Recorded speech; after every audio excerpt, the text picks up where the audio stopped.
Very few people as popular as Rick Dees, who's king of morning radio here for so many years on KISS Radio and did so many other things. But I'm going to take you back here for a moment. The year was 1976. I like to say the year was 1976. That's it. And young Rigdon Dees, or Rick Dees on the air, DJ in Memphis, decided he was going to release a spoof disco song. The song became a #1 platinum hit on the Billboard Hot 100.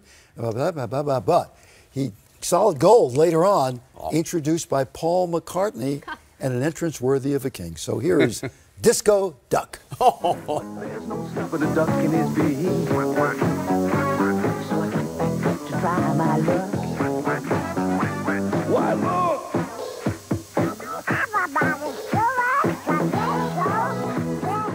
Oh no! That takes you back. That takes you back. It took forever to get all those sequins on. First of all, it's good to see you, my friend. Oh, thank you so much, Maria. Thank you. It's so good what to a joy meet you. Oh, you too. Yeah. Tell me if this story is true. So there you are. I got a couple of Memphis stories. Right. You're in Memphis. You're the hot young kid on the radio. Right. People can have odd relationships with their radio station. Yeah. You record Disco Duck. It becomes a #1 song, sells millions of copies. Your radio station? Let me guess. Are you ready for this? They wouldn't play it. And so I knew that they wouldn't play it, so I just mentioned, you know, it's interesting. Chicago is #1, Paul McCartney's #2. Next week they tell me that we're going to be #1, and everybody said, well, what are you talking about? I said, well, I recorded a song called Disco Duck. I mentioned it, that I was going to come out to Hollywood and perform it for the first time, and they fired me. They fired me. Too big for your britches. Oh, yeah. They said, you're too big. You get out of here. Going to Hollywood. You deserve to be in Hollywood when underneath all that tinsel is more tinsel. Did you realize that this was one of the best things that could happen to you at that point, or were you just devastated? I was devastated. Yeah. Devastated. And I didn't know what to do. I was fired. And then the guy who wore the duck suit sued me, saying that I caused him emotional distress. So I had to pay him $5,000. So I'm penniless. I don't have a job. And finally, they called from Los Angeles and said, people who don't have work are all over the place. Why don't you come and join them? That's what we do. Yes. Yeah. Well, that's where I met you. You came out to KHJ Radio back in those days. So when you see that Disco Duck video and everything, do you think, oh, what a headache? Or do you think that was really a launching pad? Oh, no. I think it's the most wonderful thing. It helped me meet everybody, my dear friends here, my family.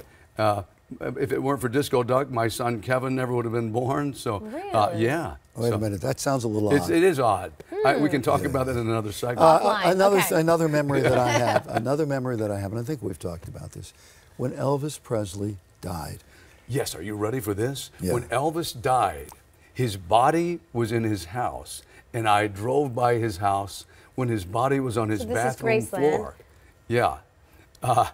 And I still can't believe it, but I was there when he died. Whoa. And interesting, they asked me to come by for the viewing. That's a big Southern thing. And you go by for the viewing, they had the coffin open and everything. But I wasn't that close to Elvis. I was afraid to go by, but I guess I should have, so I could have another story to tell. Yeah. Was he listened to you on the radio. Oh, he did. Yeah.